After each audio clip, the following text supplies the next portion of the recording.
कहानी की शुरुआत में हम एक समुद्री जहाज को देखते हैं। वहाँ दो रैट्स अपना खाना चुरा कर जा रहे होते हैं। तभी एक कैट उन पर हमला करती है। वो दोनों भागने लगते हैं और इसी भागा दौड़ी के चक्कर में उस जहाज का एक आदमी उड़ जाता है। उसे वहाँ से कुछ दूर पे कोई चीज़ जलती हुई दिखाई देती है। वो अपने बाकी के आदमियों को इसके बारे में बताता है। उसका एक आदमी जाकर अपने कैप्टन को जगाकर बताता है कि यहाँ से कुछ दूर पे उन्हें एक जलती हुई चीज़ दिखाई दे रही है।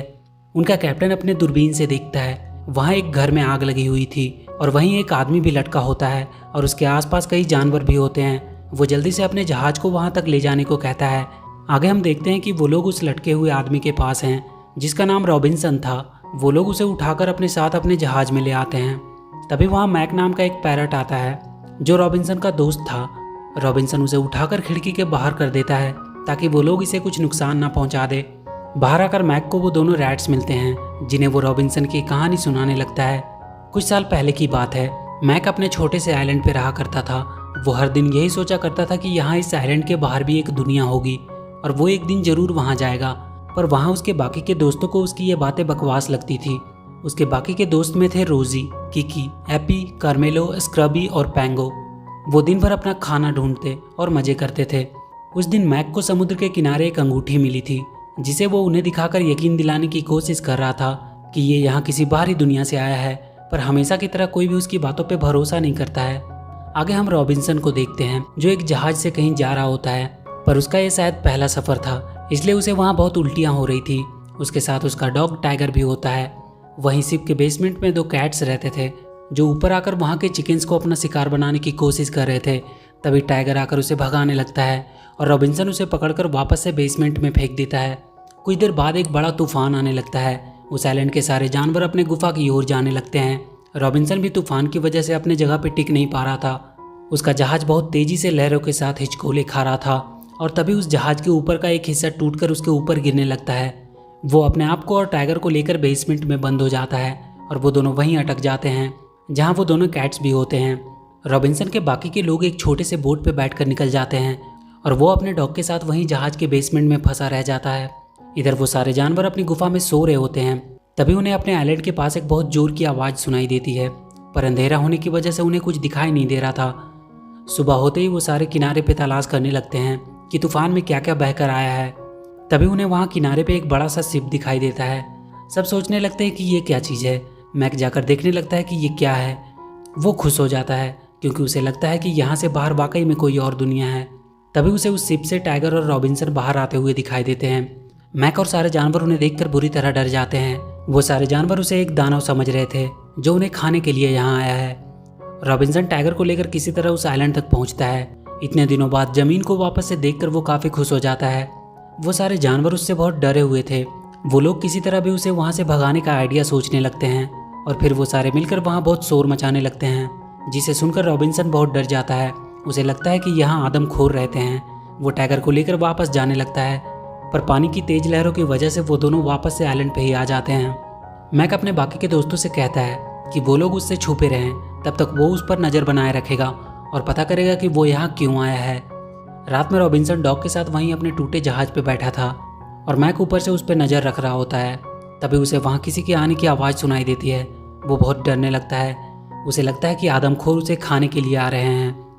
पर वो देखता है कि वहाँ एक बकरी थी जो अपना खाना ढूंढ रही थी।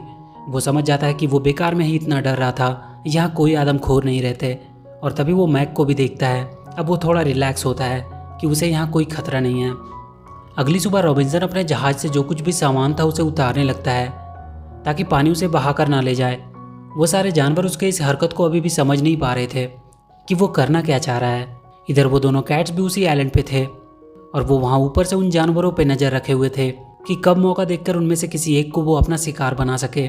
रॉबिन्सन को जहाज में कुछ बंदूकें भी मिलती है और वो उन्हें चलाने की प्रैक्टिस करने लगता है जिसकी आवाज़ सुनकर वो सारे जानवर डर के मारे भागने लगते हैं। रॉबिन्सन अब उस बंदूक को लेकर अपने लिए कुछ खाने को ढूंढने निकलता है। तभी उसे वहाँ रोजी दिखाई देती है। वो उसका शिकार करने का सोचता है पर जब रोजी उसकी ओर देखती है तो उसके हाथों से बंदूक नहीं चलती क्योंकि इसके पहले उसने कभी किसी का शिकार नहीं किया था। वहाँ वो दोनों कैट्स भी अपनी शिकार की तलाश में थे। रॉबिन्सन रोजी को छोड़कर जाने लगता है।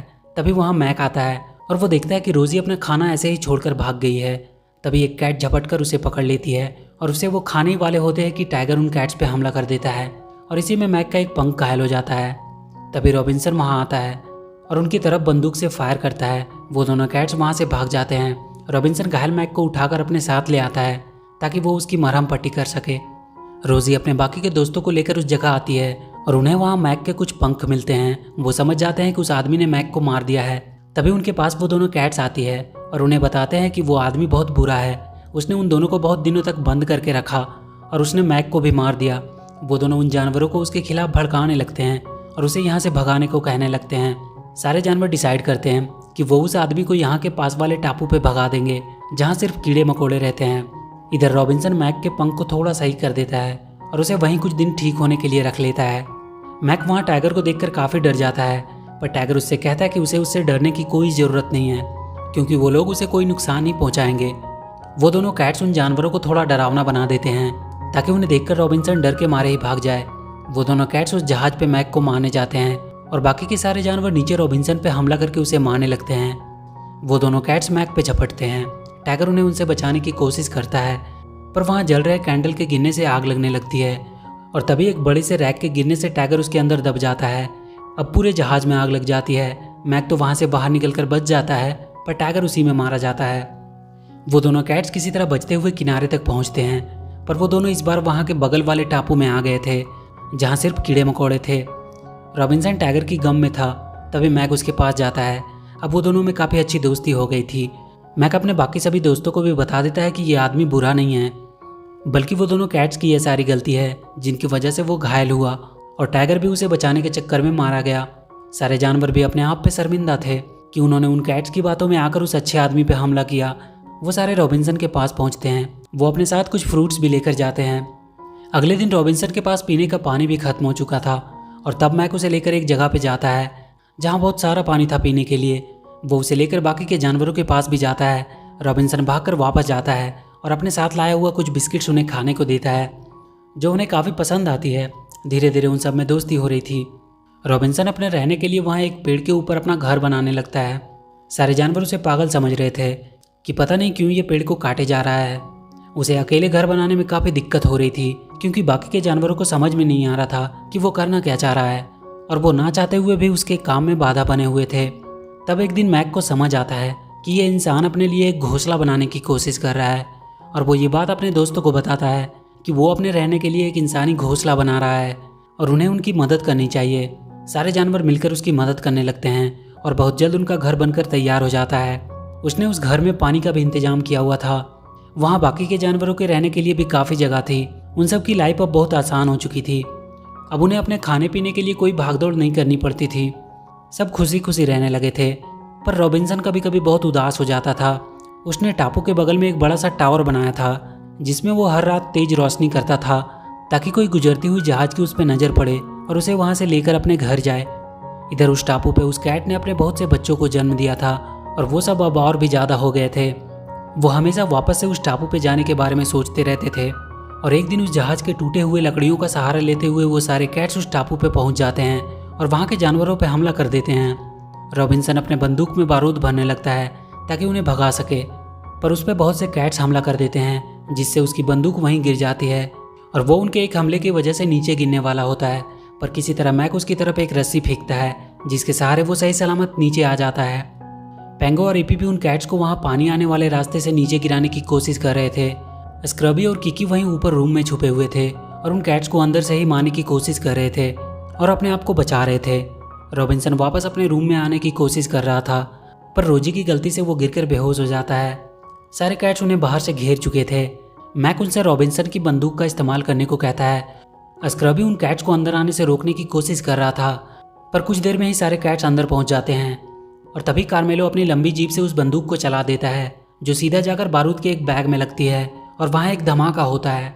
सारी कैट्स अपनी जान बचाकर वहाँ से भागने लगते हैं, पर मैक उनसे कहता है कि वो लोग फिर से आएंगे, इसलिए वो लोग एक प्लान बनाते हैं और मैक उन कैट्स को अपने पीछे भगाता हुआ उस ऊंचे टावर के अंदर लेके चला जाता है और उसके एक इशारा देते ही रोजी बाकी सभी के साथ मिलकर उस टावर को गिरा देती है। सारे कैट्स वहीं पानी में गिर जाते हैं, पर वो सब एक लकड़ी के टूटे टुकड़े पे सवार हो जाते हैं, पर तब तक उनके घर में पूरी तरह से आग लग जाती है। मैक जल्दी से जाकर रॉबिन्सन को बचाने की कोशिश करता है। वो रॉबिन्सन को एक रस्सी की मदद से नीचे उतारने में सफल रहता है और तभी उस जहाज ने उसके ऊपर पानी की बौछार कर दी और रॉबिन्सन को पकड़कर वो लोग यहाँ ले आए। वो दोनों रैट्स बताते हैं कि ये लोग समुद्री लुटेरे हैं और ये लोग अब रॉबिन्सन को छोड़ने वाले नहीं हैं। उस जहाज का कैप्टन अपने आदमियों से रॉबिन्सन को पकड़कर रखने को कहता है। इधर वो सारे कैट्स उस लकड़ी के टुकड़े को भी उस जहाज की तरफ लाने लगते हैं। रॉबिन्सन भी वहाँ का एक बोट चुराकर भागने वाला होता है। तभी वहाँ के सारे डाकू उस पर हमला कर देते हैं। वो सारे कैट्स उस जहाज पे चढ़ जाती है और रॉबिन्सन वहाँ से कूदकर उनके लकड़ी के टुकड़े पे आ जाता है, जिसे वो जल्दी से उस आइलैंड की तरफ उनसे दूर भगाने लगता है। जहाज का कैप्टन भी उसे जाने देता है कि वैसे भी वो उस आइलैंड पे अकेले मर ही जाएगा। मैक उन दोनों रैट्स को भी अपने ऊपर बिठाकर उस आइलैंड पे ले आता है और इसी के साथ ये मूवी यहीं खत्म हो जाती है। तो वीडियो अगर अच्छी लगी हो तो please do like and share the video and please subscribe to my channel and press that bell icon